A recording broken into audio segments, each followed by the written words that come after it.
সোণোৱাল কছাৰী সাহিত্য সভা ধেমাজি অধিৱেশনৰ ব্যাপক প্ৰস্তুতি এক অন্যতম জনজাতীয় জনগোষ্ঠী সোণোৱাল কছাৰী সাহিত্য সভাৰ দ্বিতীয় বাৰ্ষিক অধিৱেশনৰ বাবে ধেমাজি জিলাৰ জিয়াধল চাৰিআলিৰ আমুলগুৰি ভোগালী সমন্বয় ক্ষেত্ৰত চলিছে ব্যাপক প্ৰস্তুতি অহা ৭, ৮ আৰু ৯ ফেব্ৰুৱাৰীত তিনিদিনীয়া বৰ্ণাঢ্য কাৰ্যসূচীৰে আয়োজন কৰা সোণোৱাল কছাৰী সাহিত্য সভাৰ অধিৱেশনখনৰ বাবে উদযাপন সমিতিয়ে যুদ্ধ সদৃশ তৎপৰতাৰে প্ৰস্তুতি চলাইছে মূল মণ্ডপৰ লগতে পতাকা উত্তোলন বাণিজ্য মেলা খাদ্য জনগোষ্ঠীৰ পৰম্পৰা প্ৰদৰ্শন আদিৰ নিৰ্মাণ প্ৰায় সম্পূৰ্ণ কৰি তুলিছে বাণিজ্য মেলাত 120টাৰো অধিক ষ্টল নিৰ্মাণ কৰাৰ উপৰিও আনুষংগিক দিশসমূহ সজাই পৰাই তোলা হৈছে ধেমাজি জিলা সোণোৱাল কছাৰী সাহিত্য সভাৰ সৌজন্যত ধেমাজিবাসী ৰাইজৰ সহযোগত আয়োজন কৰা অধিৱেশনখনিক সফল কৰি তুলিবলৈ ৰাইজৰ সহায় সহযোগিতা উদযাপন সমিতিয়ে কামনা কৰিছে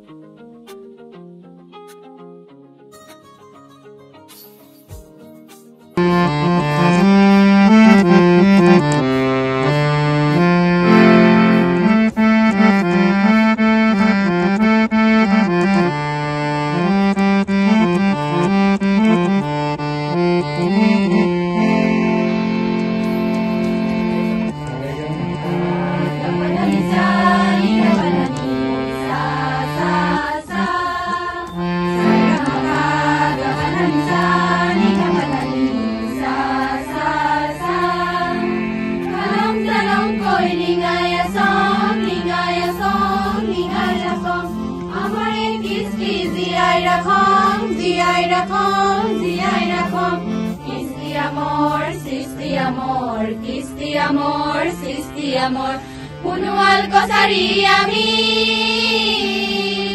জাতিটো ধৰণে ৰাখি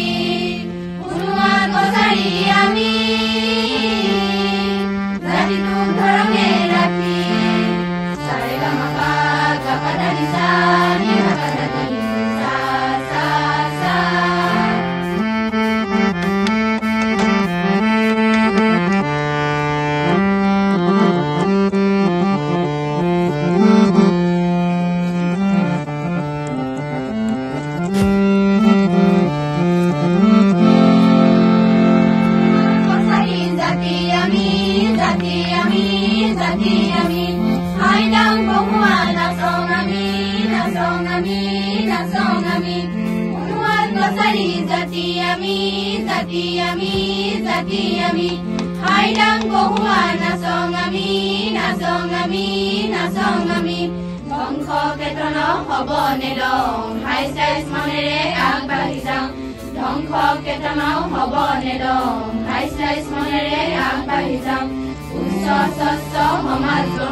সাৰেগামাপা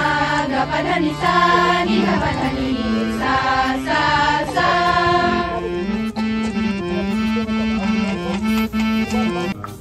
সোণোৱাল কছাৰী সাহিত্য সভাৰ দ্বিতীয় পূৰ্ণাংগ অধিৱেশন আমি আয়োজন কৰিছো ধেমাজি জিলা সাহিত্য সভাৰ উদ্যোগত আৰু ধেমাজিবাসীৰ আতিথ্যত অহা ফেব্ৰুৱাৰী মাহৰ ৭, ৮, ৯ তাৰিখে আৰু ইয়াৰ প্ৰস্তুতি প্ৰায় সম্পূৰ্ণ হোৱাৰ পৰ্যায়ত আৰু এই অঞ্চলৰ আমুলগুৰি অঞ্চলৰ ৰাইজে ইয়াত প্ৰত্যেকটো মুহূৰ্তত তেওঁলোকে সহায় সহযোগিতা আগবঢ়াইছে আৰু তিনিদিনীয়া বৰ্ণাঢ্য কাৰ্যসূচী আমি এই সাহিত্য সভাৰ অধিৱেশনখনি আয়োজন কৰিছো আৰু সেই তিনিদিনীয়া কাৰ্যসূচীত আমাৰ যিসমূহ সাংগঠনিক যিসমূহ নিয়মীয়া কাম কাজৰ উপৰিও আমি অসমৰ বৃহত্তৰ যি সমাজ সেই সমাজৰ যি জনগোষ্ঠী প্ৰত্যেকটো জনগোষ্ঠীক একত্ৰিত কৰি যিসমূহ জাতি জনগোষ্ঠীৰ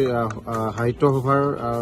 সন্মানীয় সভাপতি সম্পাদকসকল আছে আমি তেখেতসকলক আমন্ত্ৰণ জনাইছো আৰু এই সভাতে সোণোৱাল কছাৰী সাহিত্য সভাৰ এখন নতুন সমিতি গঠন হ'ব যিখন সমিতিৰ উদ্যোগত আগন্তুক দিনত সোণোৱাল জাতিটোৰ ভাষা সাহিত্য সংস্কৃতিৰ বিভিন্ন দিশত উন্নয়নৰ ক্ষেত্ৰত তেখেতলোকে কাম কৰি যাব বুলি আমি আশা প্ৰকাশ কৰিছো আৰু ইয়াৰ প্ৰস্তুতি প্ৰায় সম্পূৰ্ণ হৈ উঠিছে আমি ইয়াতে তিনিদিনীয়া কাৰ্যসূচীত কেইবাটাও গুৰুত্বপূৰ্ণ কাৰ্যসূচী আমি ৰাখিছোঁ আমাৰ যিসকল প্ৰয়াত যিসকল ব্যক্তি যিসকল ঐলাসগত যিসকল ব্যক্তি তেখেতসকলক শ্ৰদ্ধাঞ্জলি জনাবৰ কাৰণে তেখেতসকলৰ প্ৰতিচ্ছবিত মাল্যাৰ্পণ কৰাৰ ব্যৱস্থা আমি কৰিছোঁ ইয়াতে আমাৰ সাহিত্য সভাৰ যি পতাকা সেই পতাকাও উত্তোলন কৰা হ'ব আৰু এই পতাকা উত্তোলন আমাৰ মূল সভাপতিয়ে কৰাৰ উপৰিও প্ৰত্যেকখন জিলাৰ সভাপতিয়ে ইয়াতে পতাকা উত্তোলন কৰিব তাৰোপৰিও আমি এই ধেমাজি জিলাৰ যিসমূহ সোণোৱাল কছাৰী গাঁও আছে এই গাঁওসমূহে প্ৰায় 84খন গাঁৱে ইয়াত পূৰ্ণ সহযোগিতা আগবঢ়াইছে তেওঁলোকে একোখনকৈ ভাৰ দিয়াৰ উপৰিও তেওঁলোকে এই অতিথিসকলক আপ্যায়ন কৰিব পৰাকৈ চাউলৰ ব্যৱস্থা কৰি দিছে আমি এই আপাহতে প্ৰত্যেকখন সোণোৱাল কছাৰী গাঁৱৰ ধেমাজি জিলাৰ প্ৰত্যেকখন গাঁৱকে আমি ধন্যবাদ জ্ঞাপন কৰিছোঁ তাৰোপৰিও সোণোৱাল কছাৰীসকলৰ সমাজত যিসমূহ পদবী আছে যিসমূহ গাঁৱৰ উন্নয়নৰ ক্ষেত্ৰত যিসকল ব্যক্তিৰ অৰিহণা আছে ধৰক গীত ঘাই বাৰিক পাঠেক তেখেতসকলক আজিলৈকে কোনো এখন সভাত আগস্থান দিয়া হোৱা নাই আমি সেই প্ৰত্যেকখন গাঁৱৰ বাৰিক গীত ঘাই পাঠেকসকলক এই সভাতে সাহিত্য সভাৰ যোগেদি তেওঁলোকক চিনাকি কৰাই দিয়াৰ উপৰিও তেওঁলোকৰ যি অৱদান সেই অৱদান আমি ৰাইজৰ আগত দাঙি ধৰিব বিচাৰিছোঁ আৰু এখন সমন্বয়ৰ অসম গঢ়াৰ ক্ষেত্ৰত বা বিভিন্ন জাতি জনগোষ্ঠীৰ যিবিলাক কৃষ্টি সংস্কৃতি সেই কৃষ্টি সংস্কৃতিসমূহ ইয়াতে আমি প্ৰদৰ্শন কৰিব বিচাৰিছোঁ তাৰোপৰিও সোণোৱাল কছাৰীসকলৰ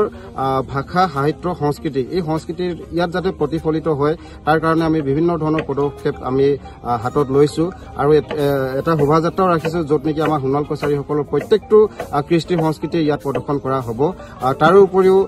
যি মূল সভা সেই মূল সভালৈ আমি অসমৰ মাননীয় মুখ্যমন্ত্ৰী হিমন্ত বিশ্ব শৰ্মা ডাঙৰীয়াক আমন্ত্ৰণ জনাইছোঁ তেখেতেও ইতিমধ্যে আমাক আশ্বাস প্ৰদান কৰিছে এই সভাত উপস্থিত থাকিম বুলি তাৰোপৰিও শিক্ষামন্ত্ৰী বিধানসভাৰ অধ্যক্ষ বিশ্বজিৎ দৈমাৰী ডাঙৰীয়া থাকিব তাৰোপৰিও সাংসদ প্ৰধান বৰুৱা ডাঙৰীয়া সৰ্বানন্দ সোণোৱাল ডাঙৰীয়া সকলোৱে উপস্থিত থকাৰ কথা কৈছে আমি এই দ্বিতীয় বাৰ্ষিক সোণোৱাল কছাৰী সাহিত্য সভাৰ অধিৱেশনৰ যোগেদি যাতে আমাৰ সোণোৱাল কছাৰীসকলৰ যিসমূহ ভাষা সংস্কৃতি কৃষ্টি সংস্কৃতি আছে আমি সুন্দৰভাৱে আমি জিলিকাই তুলিব পাৰোঁ তাৰ কাৰণে আমি পূৰ্ণ প্ৰয়াস চলাইছোঁ তাৰোপৰিও প্ৰত্যেকটো জাতি জনগোষ্ঠীৰ লগত যাতে এটা সমন্বয় সাঁকো আমি গঢ়ি দিব পাৰোঁ তাৰো আমি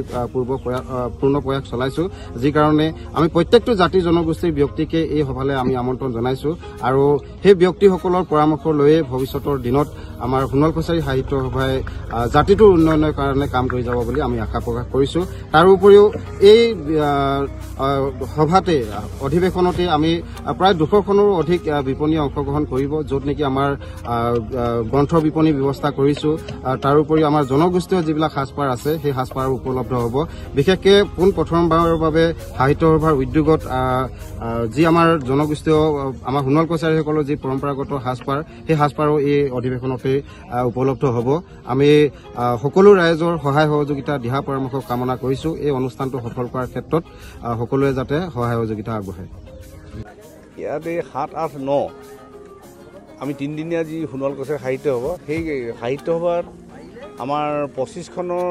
প্ৰায় 25খন গ্ৰন্থ আমাৰ উন্মোচন হ'ব তাতে এখন 1200 পৃষ্ঠাৰ এখন গ্ৰন্থ হ'ব যিখন অমূল্য গ্ৰন্থ তাৰোপৰি আমাৰ সোণোৱাল কছাৰীৰ যি কথিত ভাষা তাতে আমাৰ 4খন গ্ৰন্থ প্ৰকাশ পাব যেটো কলা সংস্কৃতি পৰম্পৰাবোৰ আছে ইয়াত উপস্থাপন কৰা হ'ব ইয়াত উপস্থাপন কৰা হ'ব আমাৰ মঞ্চত প্ৰদৰ্শন কৰিবলৈ যিবিলাক বিহু হুঁচৰি লেচেৰি এইবোৰতো ইতিমধ্যে হ'বই আমাৰ তাৰোপৰি আমাৰ ইয়াতে কালচাৰেল ছ'চাইটিয়ে আমাৰ এখন প্ৰদৰ্শনীৰ ব্যৱস্থা কৰিছে সেই প্ৰদৰ্শনীৰ ব্যৱস্থাত আমাৰ অতীতৰ যিবিলাক সোণোৱাল কছাৰীসকলৰ মাছ ধৰা পদ্ধতি মাছ ধৰা সঁজুলি পশু চিকাৰ কৰাৰ সঁজুলি গ্ৰন্থ গহনা গাঁঠৰি ইতিমধ্যে আমাৰ ইয়াতে প্ৰদৰ্শন কৰাৰ ব্যৱস্থা কৰিছে তাৰোপৰি আমাৰ মদ বনোৱা যিবিলাক প্ৰস্তুতি কৰা যিবিলাক সঁজুলি সেই সঁজুলিবিলাক দ্ৰব্যবিলাক ইয়াতে প্ৰদৰ্শন কৰা হ'ব আৰু সোণোৱাল কছাৰীসকলৰ যি ঐতিহ্যপূৰ্ণ যিবিলাক কথা সেইবিলাক তাতে আমি প্ৰদৰ্শিত কৰা হ'ব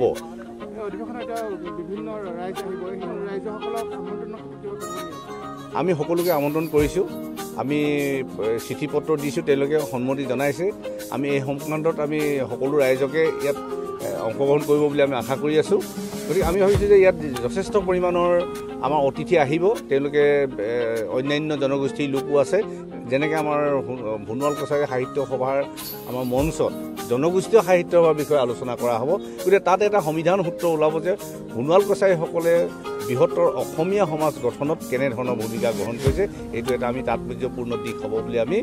আশা কৰোঁ প্ৰথম কথা হ'ল সাহিত্য হৈছে জাতিৰ মেৰুদণ্ড সাহিত্য এটা জাতিক প্ৰতিনিধিত্ব কৰে আমি সাহিত্যৰ পৰা জাতিৰ অস্তিত্বৰ বিষয়ে আমি জানিবলৈ সক্ষম গতিকে অহা 7-8-9 তাৰিখে যি সদৌ সোণোৱাল কছাৰী সাহিত্য সভাৰ যি দ্বিবাৰ্ষিক অধিৱেশনখন হ'বলৈ গৈ আছে আমি